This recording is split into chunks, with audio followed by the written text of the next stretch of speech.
ودلوقتي يا حبايبي نقدر نقول مع بعض كده ايه رأيكم بقى في العظمة دي؟ عملنا الاسكالوب كده بتتبيلة حلوة جدا، طعمها تحفة جدا. بتمنى ان الوصفة تعجبكم وتكون خفيفة على قلبكم يا رب العالمين.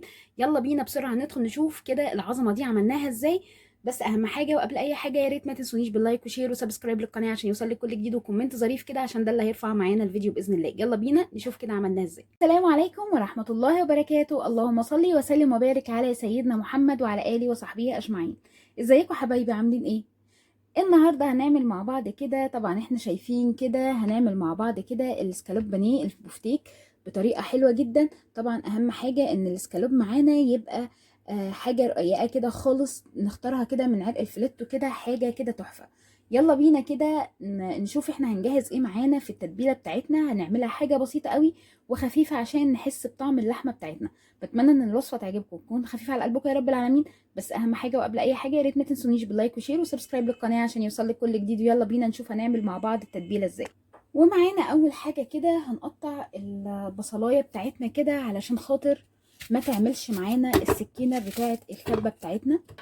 هنقطعها كده في الكبه بتاعتنا علشان ناخد الميه بتاع عصير البصل بس.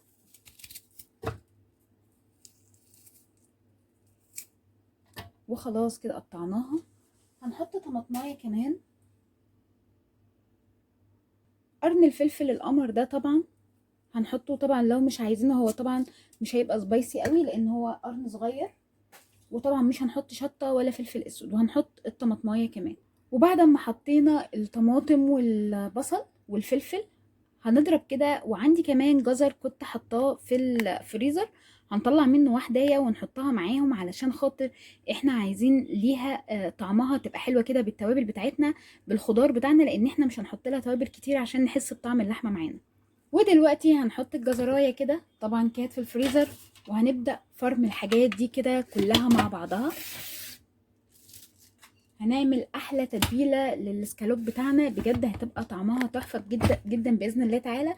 هنضرب كل الكلام ده مع بعض ونرجع تاني مع بعض.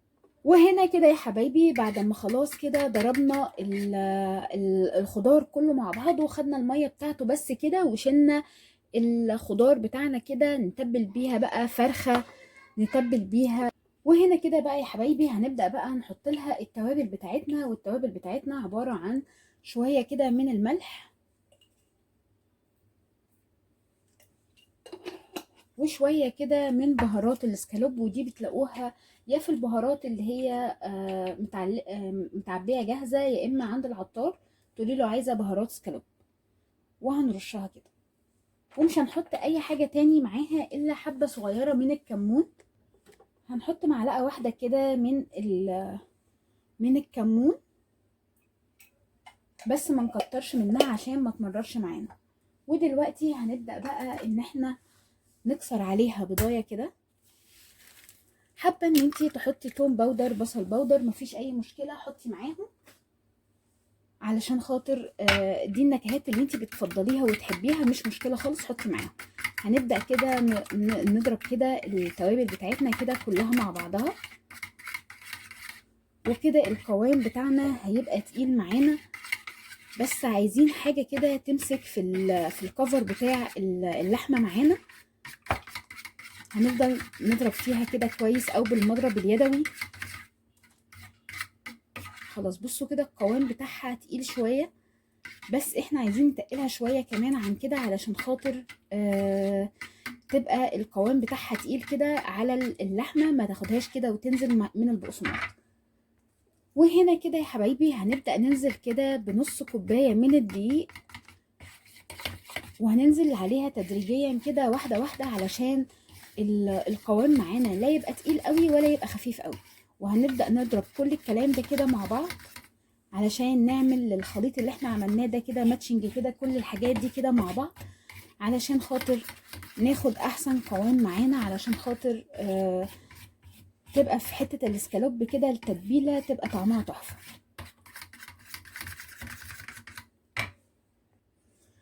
وهنا كده يا حبايبي لو حابه بقى تحطي كركم، حابه تحطي بابريكا، براحتك خالص. ممكن تحطي التوابل اللي انت حباها، بس انا بفضل التوابل دي تبقى احسن. انا مكتره الطماطم معايا مع البصل والحاجات دي كلها. انا مكتره الطماطم عشان كده لونها احمر بجد كده تحفه. بصوا كده قطعه الاسكالوب كده هتنزل معانا، بصوا كده هتبقى قوامها حلو جدا ليها، مش هتاخد كده بعد كده لما نيجي بقى نحط التتبيله البقسماط والحاجات دي كلها والفيجيتار، مش هتاخد الاسكالوب كده معانا وتقع منها. اهم حاجه ان احنا لازم الاسكالوب معانا يتشرب كل التتبيله القمر دي. طبعا البهارات والتوابل اللي تحبيها وتفضليها حطيها، مفيش اي مشكله. وهنركنها كده في التلاجة لمدة ساعتين في التتبيلة، اقل حاجة ساعتين علشان تاخد من طعم التتبيلة القمر دي. طبعا احنا شايفينها الشرايح رفيعة خالص ازاي. هنركنها بقى كده شوية ونرجع بعد ساعتين نشوف التتبيلة القمر دي هنعمل فيها ايه. بتمنى ان الوصفة تعجبكم وتكون خفيفة على قلبكم يا رب العالمين. هنسيبها كده ساعتين ونرجع تاني مع بعض. بس اهم حاجه وقبل اي حاجه يا ريت ما تنسونيش بلايك وكومنت علشان ده اللي هيرفع معانا الفيديو. بتمنى ان الوصفات كلها تعجبكم وتكون خفيفه على قلبكم يا رب العالمين، وتفضلوا دايما متابعيني احلى متابعين. دلوقتي يا حبايبي كده خلاص بعد ما خلينا كده الاسكالوب بتاعنا كده يرتاح كده لمده ساعتين واكتر كمان، هنبدا بقى كده. انا حاطه هنا فيجيتار كده، ده كده فيجيتار او تعمليه بقسماط عادي اللي تفضليه وتحبيه، تمام مفيش اي مشكله. هنبدأ ان احنا نحطه كده يعني نغرزه كده في الفيجيتار او البقسماط، وممكن عادي بالدقيق بتاعنا برضو كعادي مفيش اي مشكلة. هنحط عليه كده كذا طبقة علشان خاطر تبقى الطبقة بتاعته سميكة. طبعا هو طالع بقى من التتبيلة كده ساقع، فالفيجيتار او الدقيق او الكلام ده كله بيمسك فيه. طبعا لازم اكون حاطة الزيت يكون بيغلي. طبعا انا حاطة الزيت دلوقتي، طبعا سامعين الصوت.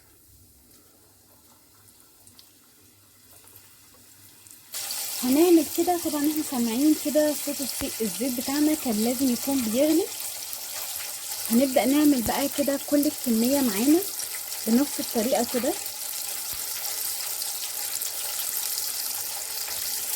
وهنبدأ ان احنا نغرزها كده في الدقيق او الفيجيتار بتاعنا براحتك خالص، اللي تحبيه وتفضليه اشتغلي بيه عادي جدا. زي البانيه كده لما كنا بنعمل لها كفر كده خارجي، بجد كنا بنعمل لها كفر حلو جدا. الاسكالوب بجد هيبقى طعمه حكايه. اتمنى ان الوصفه بقى تعجبكم وتكون خفيفه على قلبكم يا رب العالمين، وما تنسونيش ابدا من دعائكم وكومنت ظريف كده عشان ده اللي هيرفع معانا الفيديو باذن الله تعالى. اتمنى ان كل الوصفات تبقى سهله وخفيفه وسريعه، بجد هو مفيش اسرع من كده ولا اسهل من كده. وطبعا البشر بتاع البطاطس البصل بتاعنا كده اللي احنا عملناها كده مع في التتبيله بتاعتنا هنستخدمه اكيد، مش هنرميه، هنستخدمه كده معانا في تتبيله فراخ هنعملها مع بعض بطريقه حلوه. بجد حاجه كده عظمه بجد. طبعا الحاجات دي كلها مفيش حاجه هنستغنى عنها ولا في حاجه هنرميها ولا الكلام ده كله. طبعا كده هنتبل كده، مش هنتبلين كده كل الكميه معانا. هنبدا بقى ان احنا نعملهم كده كلهم بالدقيق، وهنشوفهم بقى بعد كده بعد ما يتقلوا معانا هيبقى شكلهم عامل ازاي، ونشوف طبقنا باذن الله تعالى. وطبعا انا هنا حاطه كده الزيت كان بيغلي معايا. ناس كتيره قوي ما بتحبش تعمل البفتيك كده علشان خاطر الطبقه بتاعته ما بتمسكش معاه، بس طبعا احنا شايفين الطبقه بتاعته عامله ازاي، تحفه جدا. هتعمليه مره هتعتمديه بعد كده على طول في بيتك. ممكن تعمليه تشوحيه كده بشويه صوص، هنبقى نعمله مع بعض بطريقه تانية. بتمنى ان كل الوصفات تعجبكم يا رب العالمين وتكون خفيفه على قلبكم. ما تنسونوش ابدا من دعائكم وكومنت ظريف كده هيرفع معانا الفيديو باذن الله تعالى. طبعا احنا شايفينها كده، طبعا هي علشان على النار الصغيره خالص، فنار هاديه مش محتاجه ان انا اوطي عليها ولا حاجه. اهم حاجه ان انا اكون مكتره الزيت، ويكون الزيت كان سخن بيغلي علشان خاطر ننزل فيه الحاجه معانا على طول. طبعا هنشوف البفتيك بتاعنا وهو مستوي كويس جدا. بصوا كده هو خلاص كده استوى معانا. هنبدأ ننزل بالشريحة التانية اللي احنا تبلناها الكبيرة دي.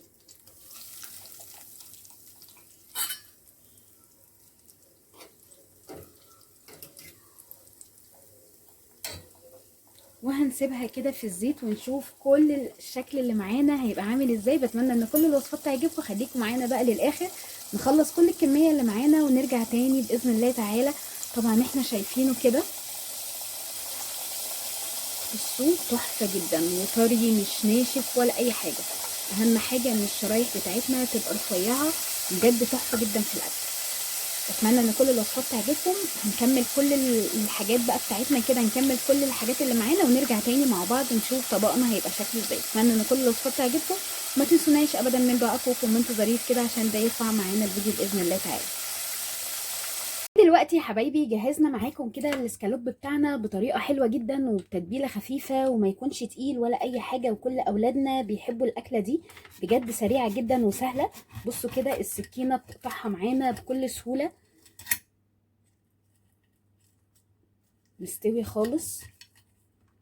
بصوا كده معايا، بجد تحفه جدا. اتمنى ان الوصفه بقى تعجبكم وتكون خفيفه على قلبكم يا رب العالمين. طبعا اكله سهله سريعه، ممكن نتبلها ونسيبها كده في الفريزر، بجد حاجه كده عظمه جدا. اتمنى ان كل الوصفات تعجبكم يا رب العالمين وتكون خفيفه على قلبكم. بس اهم حاجه يا ريت ما تنسونيش بلايك وكومنت كده ظريف عشان ده اللي هيرفع معانا الفيديو باذن الله. بتمنى ان كل الوصفات تكون سهله وسريعه على قد ايدينا يعني، وتكون سهله وسريعه، ويا رب يا رب يا رب تفضلوا دايما في ظهري يا رب العالمين. يا ريت ما تنسونيش بلايك وشير وكومنت ظريف كده عشان ده اللي هيرفع معانا الفيديو. دلوقتي نتقابل باذن الله في وصفه جديده، والسلام عليكم ورحمه الله وبركاته.